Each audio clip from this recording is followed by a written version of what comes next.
کہ جس زینت کو چھپائے ہوئے ہیں اس کا اظہار ہو جائے، اور صاحبان ایمان تم سب اللہ کی بارگاہ میں توبہ کرتے رہو کہ شاید اسی طرح تمہیں فلاح اور نجات حاصل ہو جائے، اور اپنے غیر شادی شدہ آزاد افراد اور اپنے غلاموں اور کنیزوں میں سے باصلاحیت افراد کے نکاح کا اہتمام کرو کہ اگر وہ فقیر بھی ہوں گے تو خدا اپنے فضل و کرم سے انہیں مالدار بنا دے گا کہ خدا بڑی وسعت والا اور صاحب علم ہے۔ اور جو نکاح کی وسعت نہیں رکھتے ہیں وہ بھی اپنی عفت کا تحفظ کریں یہاں تک کہ خدا اپنے فضل سے انہیں غنی بنا دے، اور جو غلام و کنیز مکاتبت کے طلبگار ہیں ان میں خیر دیکھو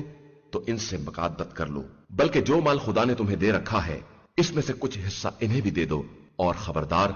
اپنی کنیزوں کو اگر وہ پاک دامنی کی خواہش مند ہیں تو زنا پر مجبور نہ کرنا کہ ان سے زندگانی دنیا کا فائدہ حاصل کرنا چاہو، کہ جو بھی انہیں مجبور کرے گا خدا مجبوری کے بعد ان عورتوں کے حق میں بہت زیادہ بخشنے والا اور مہربان ہے۔ اور ہم نے تمہاری طرف اپنی کھلی ہوئی نشانیاں اور تم سے پہلے گزر جانے والوں کی مثال اور صاحبان تقوی کے لیے نصیحت کا سامان نازل کیا ہے۔ اللہ آسمانوں اور زمین کا نور ہے، اس کے نور کی مثال اس طاق کی ہے جس میں چراغ ہو، اور چراغ شیشے کی قندیل میں ہو، اور قندیل ایک جگمگاتے ستارے کے مانند ہو جو زیتون کے بابرکت درخت سے روشن کیا جائے، جو نہ مشرق والا ہو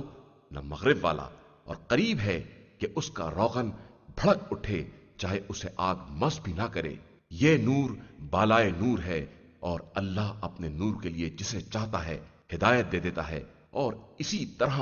مثالیں بیان کرتا ہے، اور وہ ہر شے کا جاننے والا ہے۔ یہ چراغ ان گھروں میں ہے جن کے بارے میں خدا کا حکم ہے کہ ان کی بلندی کا اعتراف کیا جائے اور ان میں اس کے نام کا ذکر کیا جائے، کہ ان گھروں میں صبح و شام اس کی تسبیح کرنے والے ہیں۔ وہ مرد جنہیں کاروبار یا دیگر خرید و فروخت ذکر خدا، قیام نماز اور ادائے زکات سے غافل نہیں کر سکتی، یہ اس دن سے ڈرتے ہیں جس دن کے ہول سے دل اور نگاہیں سب الٹ جائیں گی، تاکہ خدا انہیں ان کے بہترین اعمال کی جزا دے سکے اور اپنے فضل سے مزید اضافہ کر سکے، اور خدا جسے چاہتا ہے رزق بے حساب عطا کرتا ہے۔ اور جن لوگوں نے کفر اختیار کر لیا ان کے اعمال اس ریت کے مانند ہیں جو چٹیل میدان میں ہو، اور پیاسا اسے دیکھ کر پانی تصور کرے، اور جب اس کے قریب پہنچے تو کچھ نہ پائے بلکہ اس خدا کو پائے جو اس کا پورا پورا حساب کر دے، کہ اللہ بہت جلد حساب کرنے والا ہے۔ یا ان اعمال کی مثال اس گہرے دریا کی تاریکیوں کی ہے جسے ایک کے اوپر ایک لہر ڈھانک لے اور اس کے اوپر تہ بتہ بادل بھی ہوں، کہ جب وہ اپنے ہاتھ کو نکالے تو تاریکی کی بنا پر کچھ نظر نہ آئے، اور جس کے لیے خدا نور نہ قرار دے اس کے لیے کوئی نور نہیں ہے۔ کیا تم نے نہیں دیکھا کہ اللہ کے لیے زمین و آسمان کی تمام مخلوقات اور فضا کے صف بستہ طائر سب تسبیح کر رہے ہیں، اور سب اپنی اپنی نماز اور تسبیح سے باخبر ہیں، اور اللہ بھی ان کے اعمال سے خوب باخبر ہے۔ اور اللہ ہی کے لیے زمین و آسمان کی ملکیت ہے، اور اسی کی طرف سب کی بازگشت ہے۔ کیا تم نے نہیں دیکھا کہ خدا ہی ابر کو چلاتا ہے اور پھر انہیں آپس میں جوڑ کر تہ بتہ بنا دیتا ہے، پھر تم دیکھو گے کہ اس کے درمیان سے بارش نکل رہی ہے، اور وہ اسے آسمان سے برف کے پہاڑوں کے درمیان سے برساتا ہے، پھر جس تک چاہتا ہے پہنچا دیتا ہے، اور جس کی طرف سے چاہتا ہے موڑ دیتا ہے۔ اس کی بجلی کی چمک اتنی تیز ہے کہ قریب ہے کہ آنکھوں کی بینائی ختم کر دے۔ اللہ ہی رات اور دن کو الٹ پلٹ کرتا رہتا ہے، اور یقیناً اس میں صاحبان بصارت کے لیے سامان عبرت ہے۔ اور اللہ ہی نے ہر زمین پر چلنے والے کو پانی سے پیدا کیا ہے، پھر ان میں سے بعض پیٹ کے بل چلتے ہیں، اور بعض دو پیروں میں چلتے ہیں، اور بعض چاروں ہاتھ پیر سے چلتے ہیں، اور اللہ جو چاہتا ہے پیدا کرتا ہے، کہ وہ ہر شے پر قدرت رکھنے والا ہے۔ یقیناً ہم نے واضح کرنے والی آیتیں نازل کی ہیں، اور اللہ جسے چاہتا ہے صراط مستقیم کی ہدایت دے دیتا ہے۔ اور یہ لوگ کہتے ہیں کہ ہم اللہ اور رسول پر ایمان لے آئے ہیں اور ان کی اطاعت کی ہے، اور اس کے بعد ان میں سے ایک فریق منہ پھیر لیتا ہے، اور یہ واقعاً صاحب ایمان نہیں ہے۔ اور جب انہیں خدا اور رسول کی طرف بلایا جاتا ہے کہ وہ ان کے درمیان فیصلہ کر دیں تو ان میں سے ایک فریق کنارہ کش ہو جاتا ہے، حالانکہ اگر حق ان کے ساتھ ہوتا تو یہ سر جھکائے ہوئے چلے آتے۔ تو کیا ان کے دلوں میں کفر کی بیماری ہے، یا یہ شک میں مبتلا ہو گئے ہیں، یا انہیں یہ خوف ہے کہ خدا اور رسول ان پر ظلم کریں گے؟ حالانکہ حقیقت یہ ہے کہ یہ لوگ خود ہی ظالمین ہیں۔ مومنین کو تو خدا اور رسول کی طرف بلایا جاتا ہے کہ وہ فیصلہ کریں گے تو ان کا قول صرف یہ ہوتا ہے کہ ہم نے سنا اور اطاعت کی، اور یہی لوگ در حقیقت فلاح پانے والے ہیں۔ اور جو بھی اللہ اور رسول کی اطاعت کرے گا اور اس کے دل میں خوف خدا ہوگا اور وہ پرہیزگاری اختیار کرے گا تو وہی کامیاب کہا جائے گا۔ اور ان لوگوں نے باقاعدہ قسم کھائی ہے کہ آپ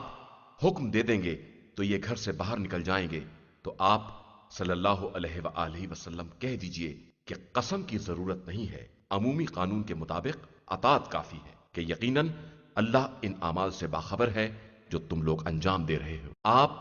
صلی اللہ علیہ وآلہ وسلم کہہ دیجئے کہ اللہ اور اس کے رسول کی اطاعت کرو، پھر اگر انحراف کرو گے تو رسول پر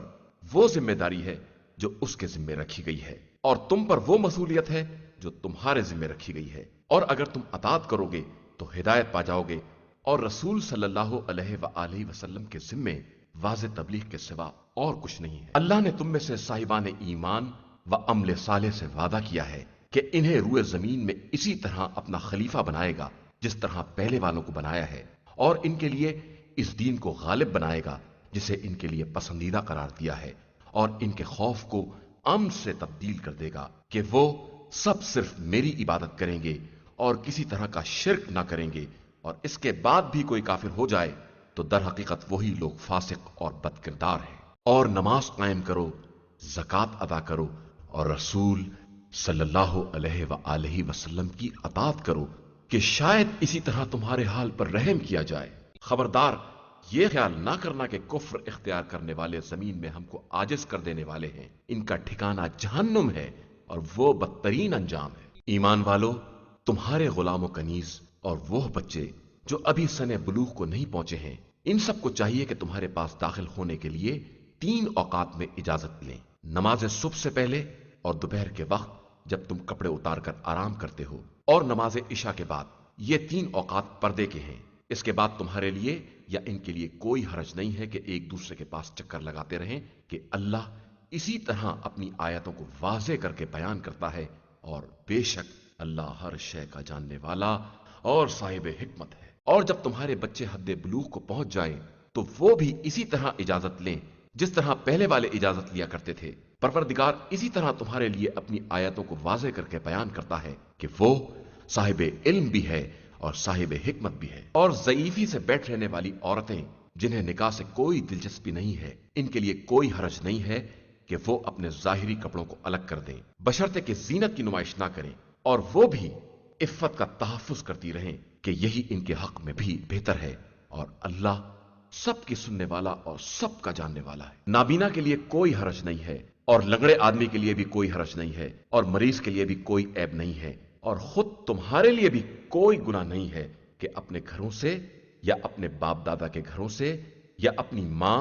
اور نانی دادی کے گھروں سے یا اپنے بھائیوں کے گھروں سے یا اپنی بہنوں کے گھروں سے یا اپنے چچاؤں کے گھروں سے یا اپنی پھپھیوں کے گھروں سے یا اپنے ماموؤں کے گھروں سے یا اپنی خالاؤں کے گھروں سے، یا جن گھروں کی کنجیاں تمہارے اختیار میں ہیں، یا اپنے دوستوں کے گھروں سے کھانا کھا لو، اور تمہارے لیے اس میں بھی کوئی حرج نہیں ہے کہ سب مل کر کھاؤ یا متفرق طریقے سے کھاؤ، بس جب گھروں میں داخل ہو تو کم از کم اپنے ہی اوپر سلام کر لو کہ یہ پروردگار کی طرف سے نہایت ہی مبارک اور پاکیزہ تحفہ ہے، اور پروردگار اسی طرح اپنی آیتوں کو واضح طریقے سے بیان کرتا ہے کہ شاید تم عقل سے کام لے سکو۔ مومنین صرف وہ افراد ہیں جو خدا اور رسول صلی اللہ علیہ وآلہ وسلم پر ایمان رکھتے ہوں، اور جب کسی اجتماعی کام میں مصروف ہوں تو اس وقت تک کہیں نہ جائیں جب تک اجازت حاصل نہ ہو جائے۔ بے شک جو لوگ آپ صلی اللہ علیہ وآلہ وسلم سے اجازت حاصل کرتے ہیں وہی اللہ اور رسول پر ایمان رکھتے ہیں، لہذا جب آپ صلی اللہ علیہ وآلہ وسلم سے کسی خاص حالت کے لیے اجازت طلب کریں تو آپ صلی اللہ علیہ وآلہ وسلم جس کو چاہیں اجازت دے دیں، اور ان کے حق میں اللہ سے استغفار بھی کریں کہ اللہ بڑا غفور اور رحیم ہے۔ مسلمانوں، خبردار، رسول صلی اللہ علیہ وآلہ وسلم کو اس طرح نہ پکارو جس طرح آپس میں ایک دوسرے کو پکارتے ہو۔ اللہ ان لوگوں کو خوب جانتا ہے جو تم میں سے خاموشی سے کھسک جاتے ہیں، لہذا جو لوگ حکم خدا کی مخالفت کرتے ہیں وہ اس امر سے ڈریں کہ ان تک کوئی فتنہ پہنچ جائے یا کوئی دردناک عذاب نازل ہو جائے۔ اور یاد رکھو کہ اللہ ہی کے لیے زمین و آسمان کی کل کائنات ہے، اور وہ تمہارے حالات کو خوب جانتا ہے، اور جس دن سب اس کی بارگاہ میں پلٹا کر لائے جائیں گے وہ سب کو ان کے اعمال کے بارے میں بتا دے گا کہ وہ ہر شے کا جاننے والا ہے۔ شروع نام سے اللہ کے جو بڑا مہربان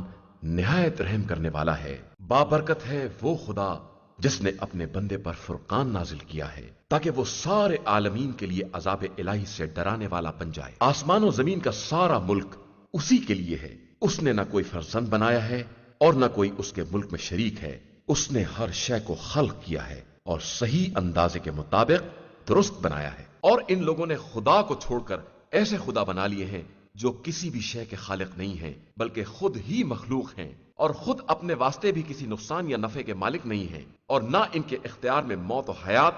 یا حشر و نشر ہی ہے۔ اور یہ کفار کہتے ہیں کہ یہ قرآن صرف ایک جھوٹ ہے جسے انہوں نے گڑھ لیا ہے، اور ایک دوسری قوم نے اس کام میں ان کی مدد کی ہے، حالانکہ ان لوگوں نے خود ہی بڑا ظلم اور فریب کیا ہے۔ اور یہ لوگ کہتے ہیں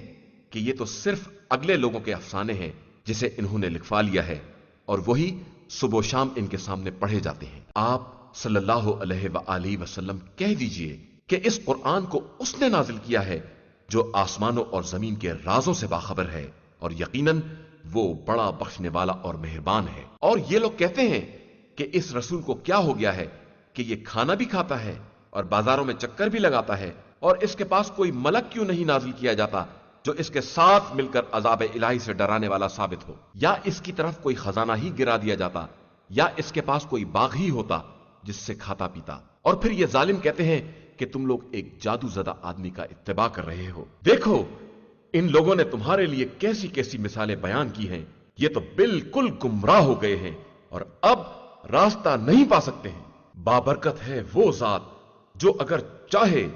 تو تمہارے لیے اس سے بہتر سامان فراہم کر دے، ایسی جنتیں جن کے نیچے نہریں جاری ہوں، اور پھر تمہارے لیے بڑے بڑے محل بھی بنا دے۔ حقیقت یہ ہے کہ ان لوگوں نے قیامت کا انکار کیا ہے، اور ہم نے قیامت کا انکار کرنے والوں کے لیے جہنم مہیا کر دیا ہے۔ جب آتش جہنم ان لوگوں کو دور سے دیکھے گی تو یہ لوگ اس کے جوش و خروش کی آوازیں سنیں گے، اور جب انہیں زنجیروں میں جکڑ کر کسی تنگ جگہ ڈال دیا جائے گا تو وہاں موت کی دہائی دیں گے۔ اس وقت ان سے کہا جائے گا کہ ایک موت کو نہ پکارو بلکہ بہت سی موتوں کو آواز دو۔ پیغمبر آپ صلی اللہ علیہ وآلہ وسلم ان سے پوچھئے